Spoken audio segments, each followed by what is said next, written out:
Então, tem aquela tela com os logotipos do planetário, do UFG, do IESA.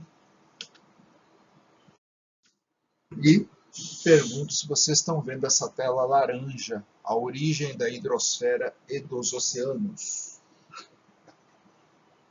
Ótimo. Então vamos lá. Bom, então a água original do nosso planeta, ela veio de nebulosas. Então ela é originalmente meio interestelar, com esses gases todos que aparecem aqui nessa cor rosa, foi obtida por meio de um sensor infravermelho, e essa coloração vermelho roseada indica a presença de hidrogênio, e ao se combinar com oxigênio, que são essas áreas esverdeadas aqui, portanto, acaba originando água.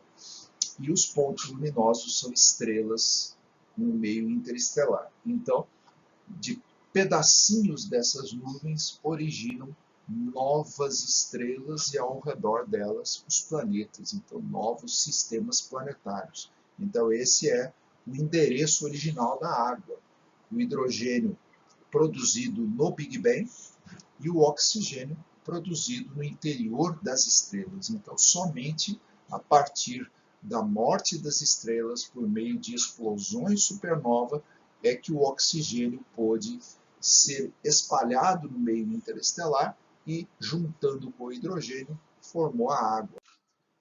Então, no sistema solar, a maior concentração de água na nebulosa inicial do sistema solar foi na região de Júpiter. Então, a região da água no sistema solar é onde está Júpiter e os seus maiores satélites. Secundariamente, os cometas, os asteroides e, em consequência, os meteoritos, que recebem esse nome, portanto, depois que atingem a superfície da Terra, né? Mas são originalmente pedaços de cometas, pedaços de asteroides. E eles têm, na sua maioria, composição de água. E trouxeram esta água lá da região de Júpiter, porque ao surgirem esses fragmentos, eles surgiram nessa região do sistema solar. Então vamos olhar agora os modelos que foram elaborados dos satélites de Júpiter que têm oceanos de água, tais como Europa, Ganímede e Calisto. Esses três grandes satélites naturais de Júpiter possuem oceanos com água, assim apontam os modelos e algumas evidências científicas, e que, tomando em consideração os volumes desses astros, que são pouco maiores do que a Lua, que gira em torno da Terra, esses satélites possuem mais volume de água do que o planeta Terra, o que mostra que o planeta Terra é bastante seco perto desses astros. Então aqui a ideia do que é Europa, em escala, a partir da superfície que vocês já viram, toda quebrada, indicando o movimento de gelo. Então existe uma crosta congelada na superfície e por baixo, então, existe água líquida. Se não for em todo o astro, pelo menos bolsões com lagos subterrâneos, né, por baixo do gelo, e onde há esses lagos, que seriam mares escondidos, aparecem então as fendas na superfície, e por sinal a Europa está cheia dessas fendas. E depois dessa capa de gelo, que é uma crosta congelada, aí vem a água líquida, porque a pressão do gelo mantém a água líquida por baixo. Se houvesse uma atmosfera em Europa, em Calisto e Ganímede, essa água certamente seria líquida na superfície, tal como acontece com o planeta Terra. Então, nesse não vou dizer momento, mas nessa etapa da história do Sistema Solar, somente o planeta Terra tem oceanos líquidos de água na superfície. Outro astro que tem oceanos líquidos é Titã, o maior satélite de Saturno. Porém, oceano líquido de metano, metano líquido. E Titã tem uma atmosfera de metano e etano, gasosos, vaporosos. Então, se Europa tivesse atmosfera, haveria oceano líquido de água na superfície. Então, como Europa, Ganímede e Calisto não tem essas atmosferas, então essa água líquida em contato com o espaço sideral diretamente fez com que o espaço sideral fez com que as temperaturas baixassem rapidamente e ficasse congelado. E depois vieram os movimentos desses pedaços de gelo se movimentando aí, se quebrando, né? E abaixo da água vem um manto rochoso e depois um núcleo metálico. Exatamente a estrutura que se espera de planetas rochosos. E lembrando que foram vários desses astros que foram destruídos no Sistema Solar, de maneira que nós hoje temos meteoritos como amostras dos antigos núcleos desses astros metálicos e antigos núcleos rochosos, né? Bom, Ganímede, mesma situação, uma superfície toda rachada, mostrando movimentos do gelo, tem crateras também, tem uma crosta congelada e por baixo teria aqui um oceano com água salgada e depois os modelos indicam que vem uma outra camada de gelo. Só que esse gelo por baixo é diferente do gelo por cima. O gelo por cima se constatou por meio de imagens de satélite e que eles possuem também instrumentos que permitem a análise do material mesmo à distância usando laser, que é um gelo hexagonal. Então a forma do cristal de gelo de água é hexagonal. Então ele tem 6 faces.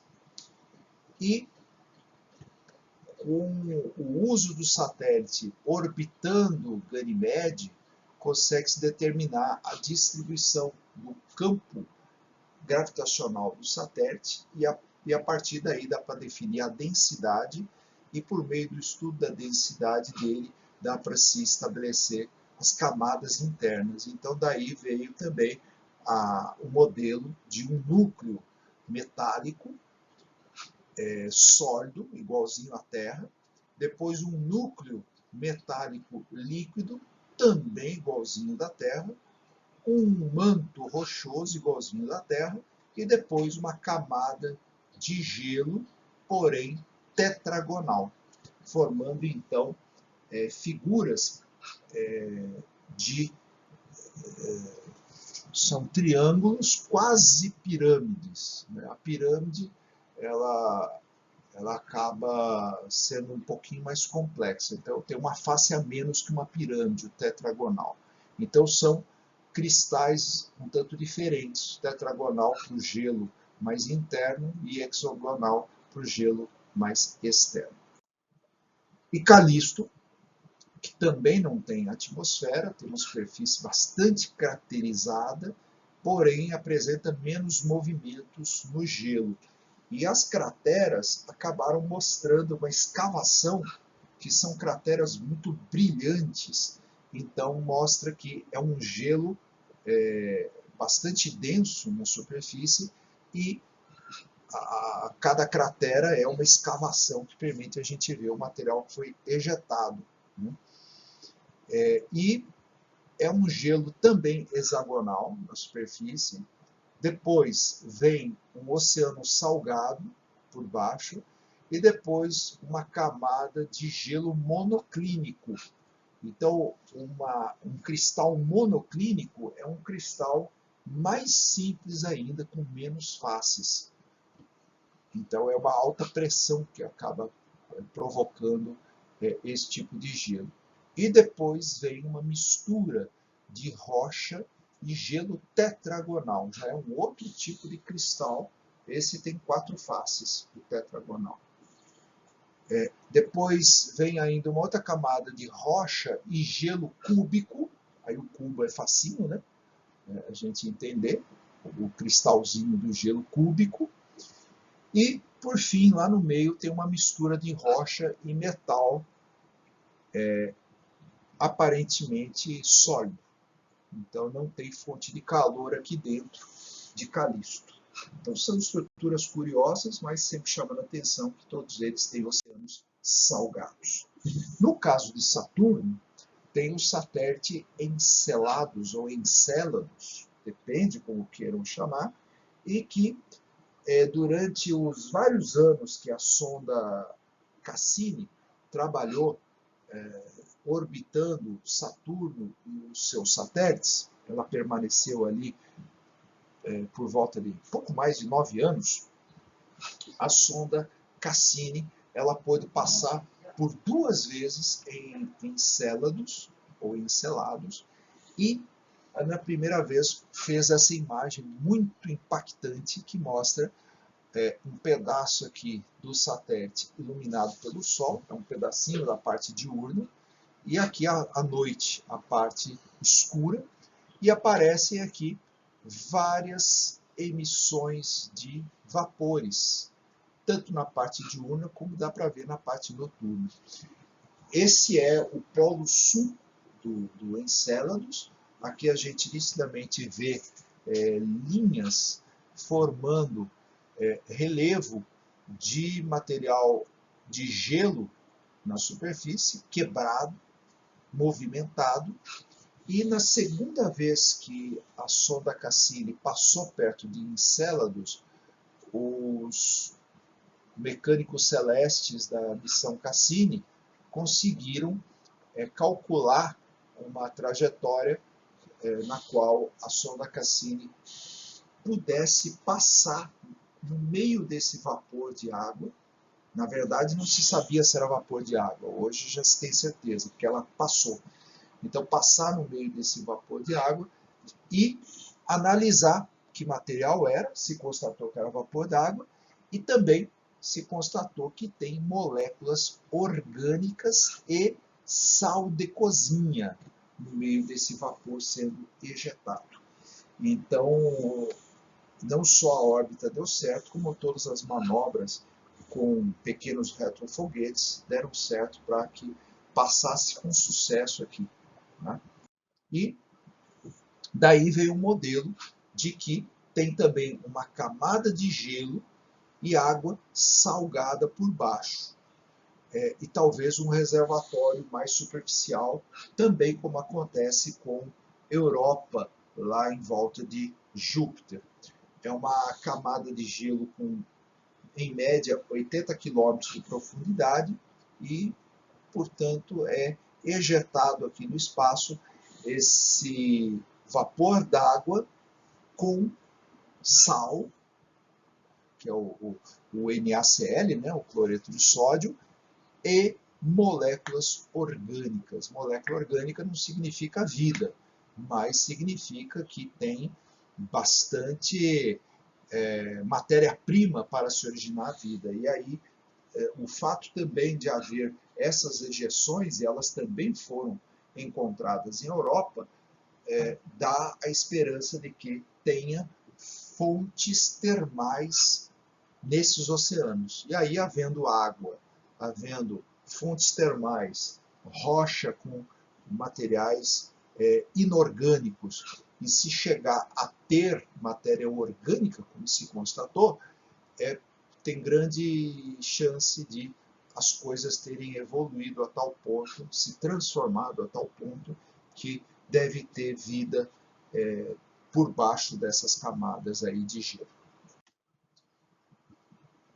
Na Lua, também se constatou a presença de água, essa é uma imagem feita no infravermelho da superfície lunar e algumas indicações aqui mais esbranquiçadas da superfície em volta dessas crateras permite aqui fazer essas imagens onde o azul foi pintado é presença de moléculas de água misturada aqui no pó da superfície lunar.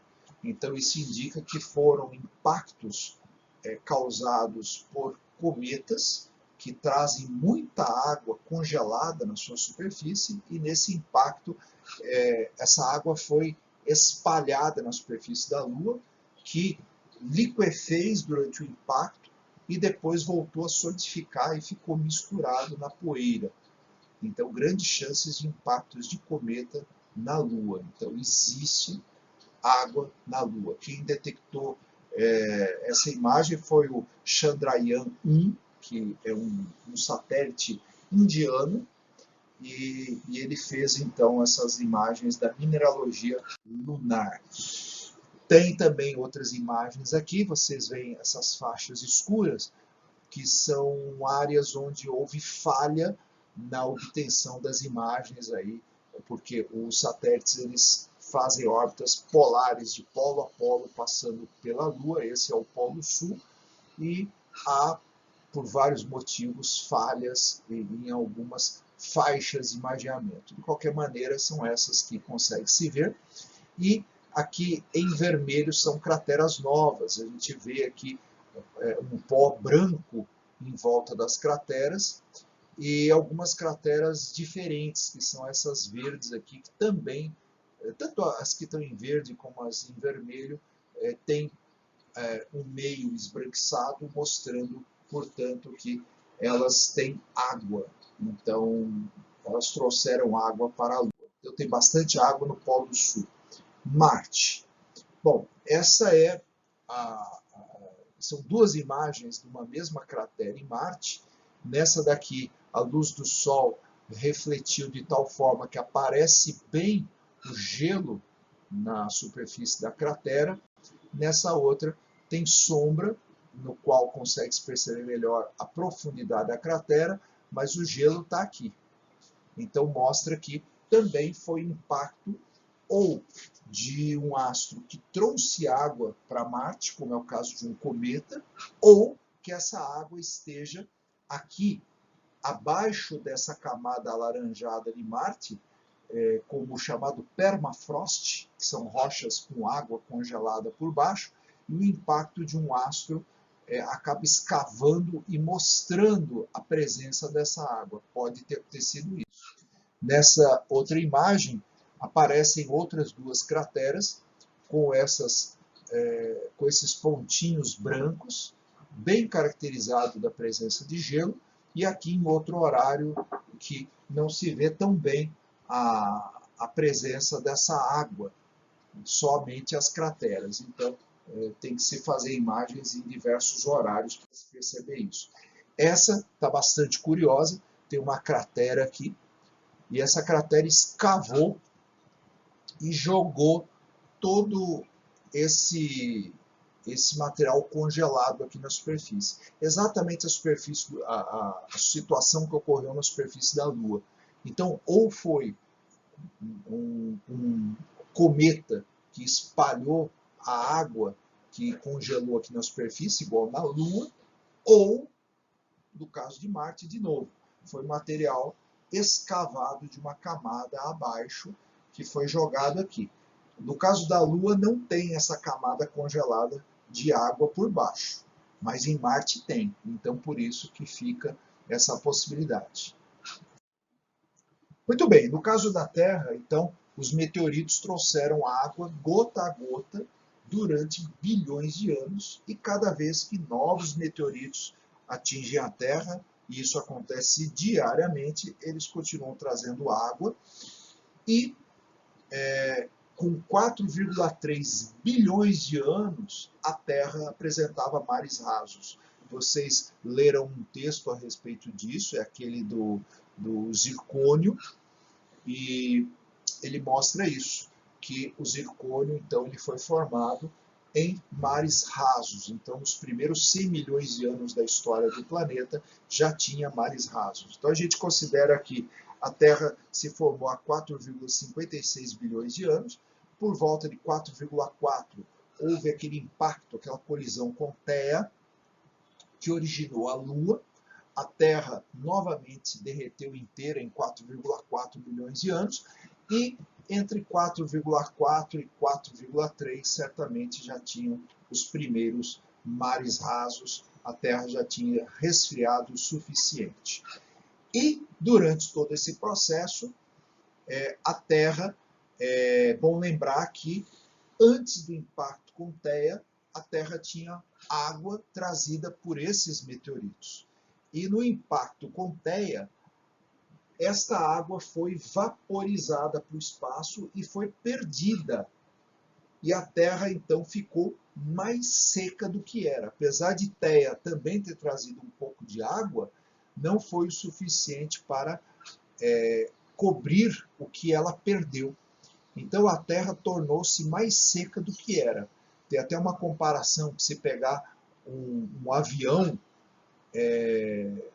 como um Boeing 747, que é um dos maiores, considerar toda a massa do avião e o avião cheio de bagagem e cheio de passageiros, se a gente comparar toda a massa do avião com a massa do planeta Terra, a quantidade de água presente na Terra seria equivalente a um passageiro.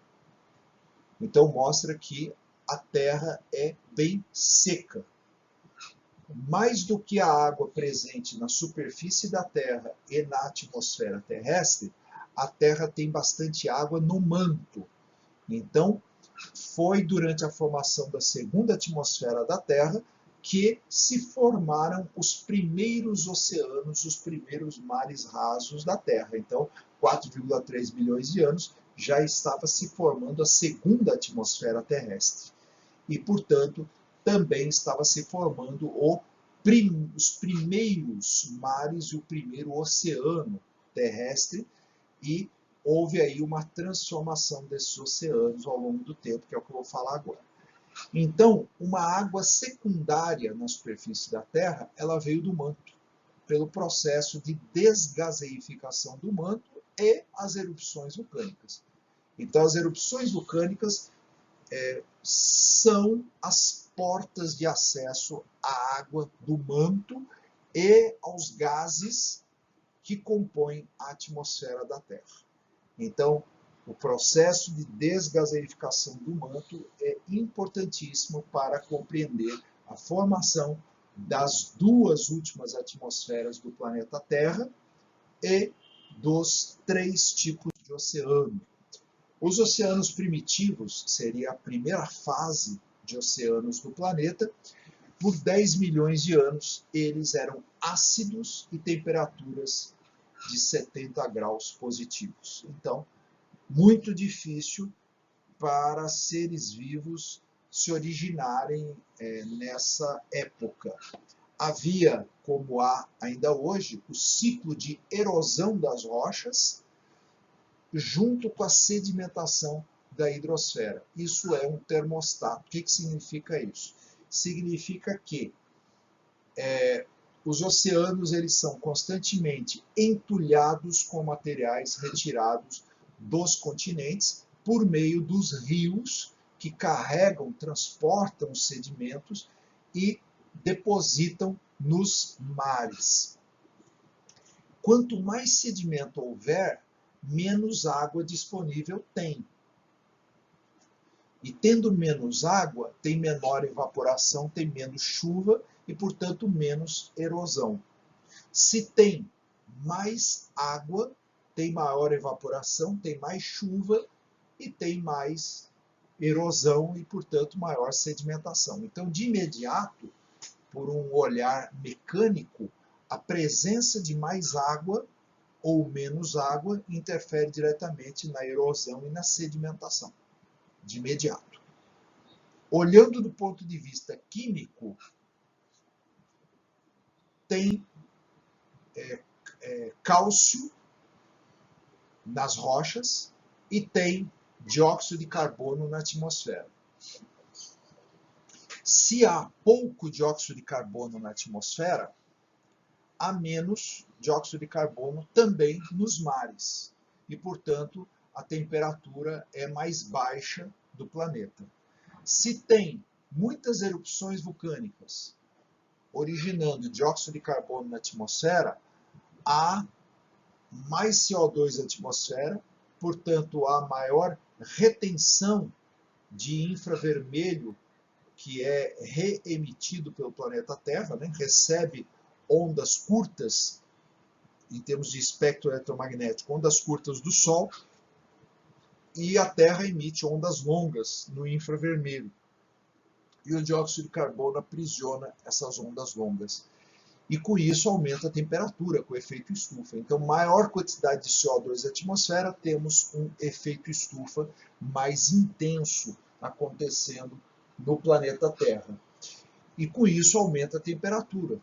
E mais CO2 na atmosfera, esse CO2 ele é aprisionado pelas águas do mar e acaba esse CO2 precipitando e formando carbonato de cálcio. O cálcio ele vai parar então, aqui ó, os carbonatos, né, eles vão parar no mar carregados pela água dos rios. E com isso formam-se os calcários, o CaCO3, e o CaCO3, portanto, ele aprisiona o CO2 em excesso na atmosfera. E com isso temos um mecanismo de termostato.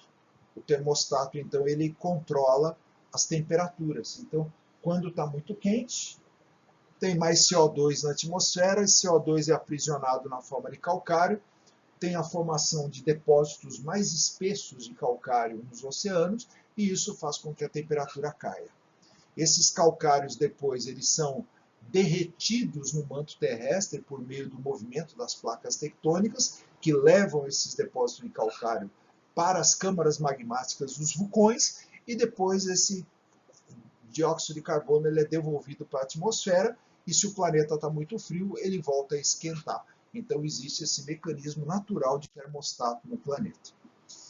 Bom, assim como eu falei na semana passada de que houve 3 tipos de atmosfera, uma primeira atmosfera que foi perdida com o impacto de Theia, uma segunda atmosfera que foi originada pela desgaseificação do manto, e depois essa mesma atmosfera se tornou oxigenada, e essa atmosfera, então, é a nossa atual.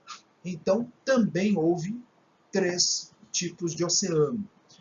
Então, nós temos o nosso atual oceano número 3, que é oxigenado, em equilíbrio com a nossa terceira atmosfera também oxigenada. O primeiro oceano global da Terra, formado por água, era ferruginoso, e o segundo oceano era euxínico. Vamos entender o que é isso aí.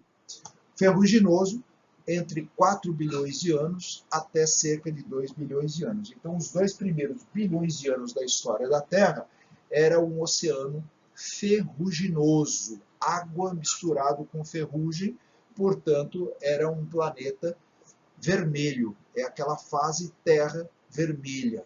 Fase essa igualzinha a que aconteceu no planeta Marte, e foi nessa fase que originou a vida na Terra. A vida na Terra surgiu por volta de 3,8 bilhões de anos. E então foi durante a fase de oceano ferruginoso. Por isso que eu afirmo tranquilamente que o planeta Marte também teve vida lá na mesma idade que na Terra. Depois veio o oceano com a composição química euxínico, entre 2 bilhões de anos até 600 milhões de anos. Não foi uma transformação bruta, ela foi gradual. E o que é euxínico? Está aqui a definição. É um ambiente estagnado sem oxigenação. Então, é um ambiente redutor. Então, euxínico seria aí como é que fala? Um sinônimo, isso, um sinônimo de ambiente redutor, um ambiente não oxigenado, né? Então, predomínio de H2S, lembrando que esse S é enxofre, então é um ambiente com concentração de sulfetos, dentre eles a pirita. A pirita é um mineral muito parecido com o ouro na sua cor, porque ele é dourada, por isso é chamado de ouro de tolo, porque as pessoas encontram pirita e acham que encontraram ouro, né? Foram os primeiros, então, depósitos de sulfeto no planeta Terra. Houve também a formação de depósitos de cobre, de chumbo, de ouro, de zinco, etc. Vários metais foram depositados, formando as atuais jazidas metálicas durante esse ambiente euxínico.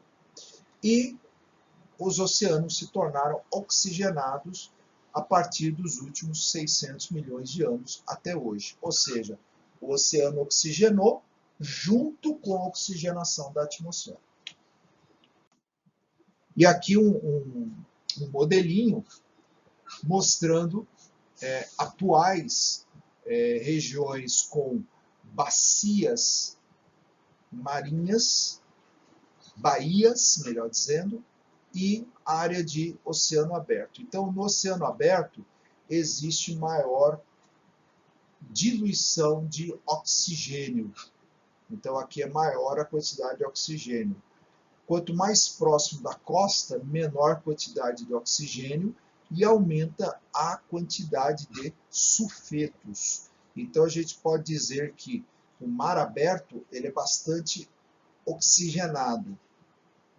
Depois, entre o limite do mar aberto e o início das baías, ele é pouco oxigenado ou nada oxigenado, e quando chega bem pertinho das rochas ali na baía, se não há muita movimentação por ondas, ele se torna um ambiente euxínico. Então, o ambiente euxínico ele existe até hoje, de águas paradas com pouca oxigenação. Bom, ao longo aqui do tempo geológico, como é que se deu a evolução química superficial dos oceanos? Então aqui tem o número 0 bilhões de anos, que seria o presente, 1 bilhão de anos, 2, 3, 4. Então, o que tem aqui na situação A é a quantidade de oxigênio. Então a gente vê aqui que praticamente zero. Houve um aumento da quantidade de oxigênio, não se sabe aqui se houve uma oscilação ou não. Depois se manteve essa quantidade de oxigênio e depois ela subiu. Teve um pequeno aumento aqui. Esse aumento foi durante a era mesozoica, com o crescimento dos dinossauros, e depois ela estabilizou, chegando aqui estamos nos patamares de hoje de oxigênio. Então aqui, um oceano ferruginoso foi entre aqui perto de 4 bilhões a perto de 2 bilhões de anos. E depois houve uma convivência entre um oceano euxínico e oxigenado, pelo menos mais na superfície euxínico, e depois, os últimos 600 milhões de anos, um oceano bastante oxigenado. E nessa fase houve aí a formação de depósitos de ferro, chamado de bifes, é a sigla em inglês para depósitos de ferro bandeado. Já vou mostrar para vocês fotografias dessas bandas. O que são as bandas? São camadas no pré-cambriano. Pré-cambriano, lembrando que é antes da Era Paleozoica. O primeiro período da Era Paleozoica é o Cambriano. Então, tudo que aconteceu antes de 600 milhões de anos até 4,56 é chamado de pré-cambriano.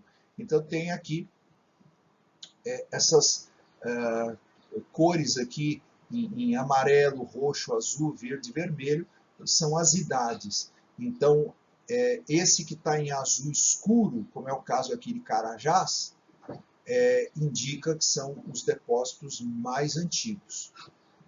depois aqui, porque são arqueanos. Depois do arqueano veio o proterozoico, são esses em amarelo.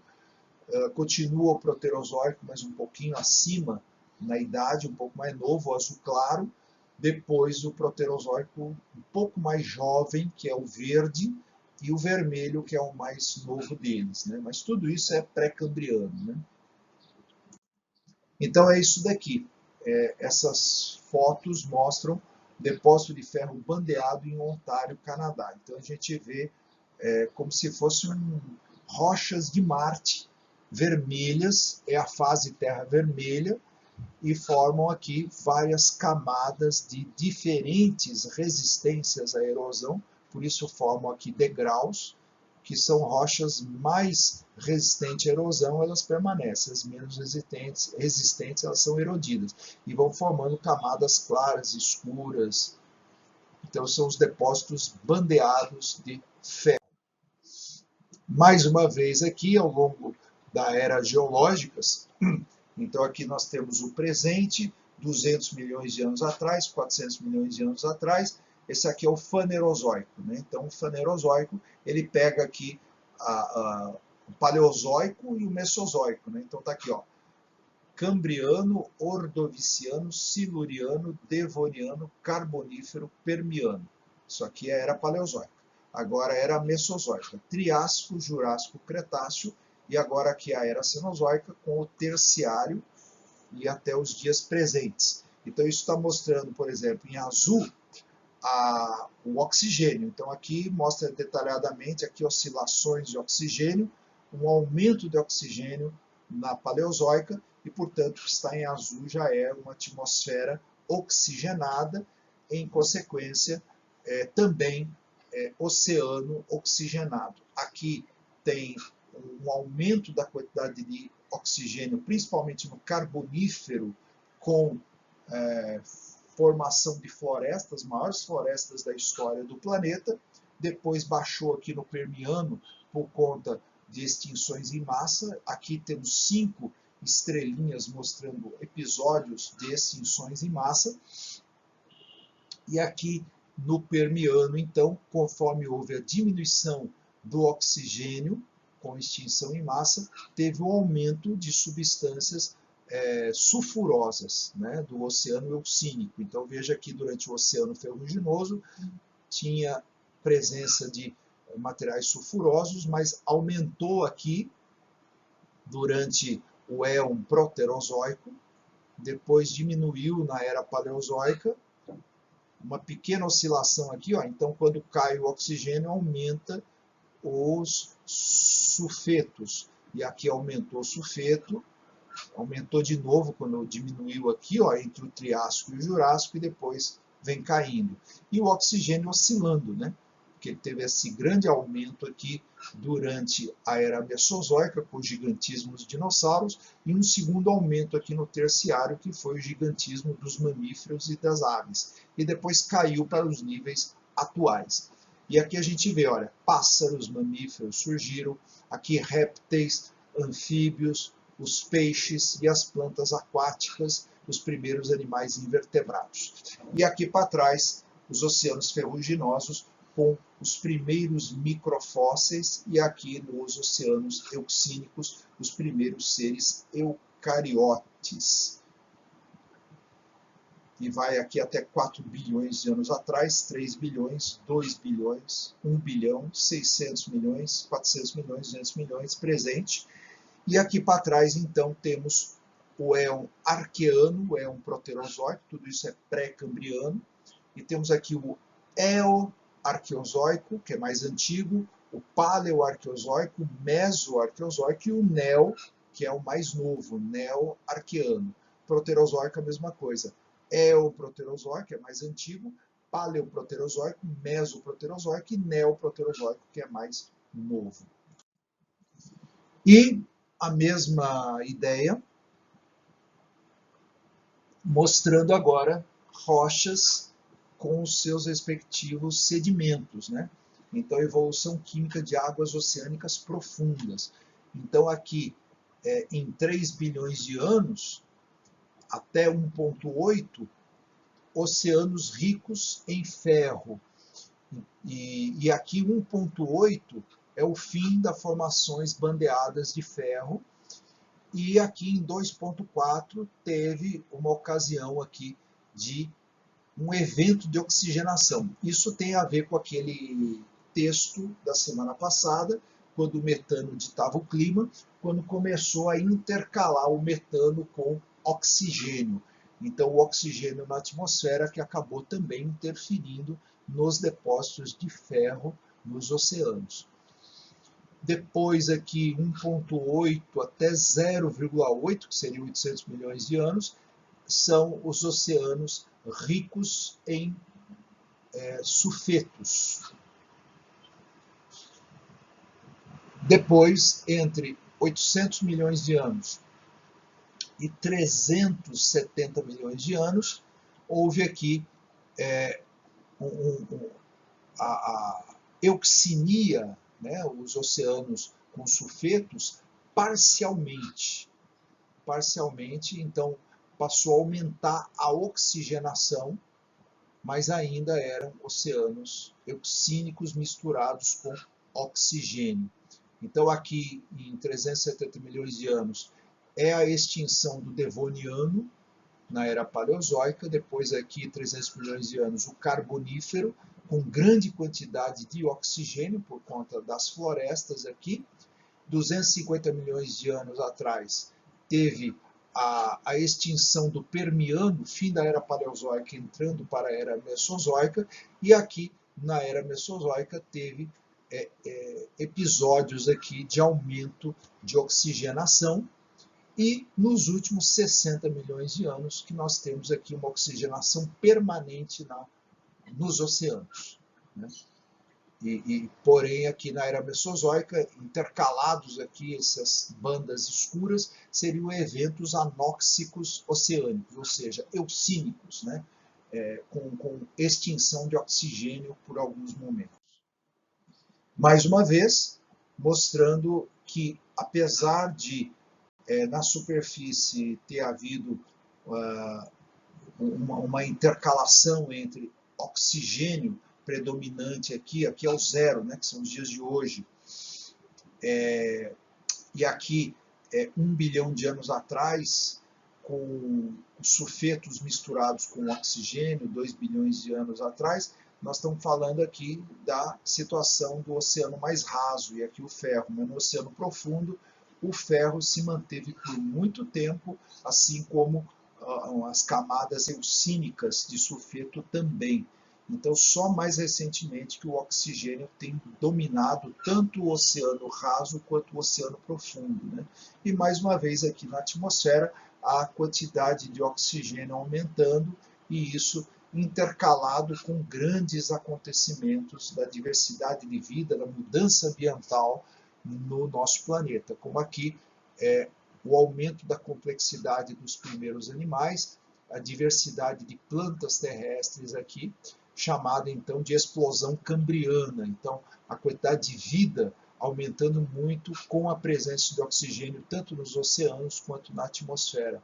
Houve aqui uma diminuição de oxigênio, olha, 2 bilhões de anos atrás, com intenso vulcanismo, por exemplo, né? Aqui é episódio de grande oxigenação, quando o metano passou a ser retirado da atmosfera e o oxigênio começou a entrar em grande quantidade pelos primeiros seres fazendo fotossíntese, por exemplo.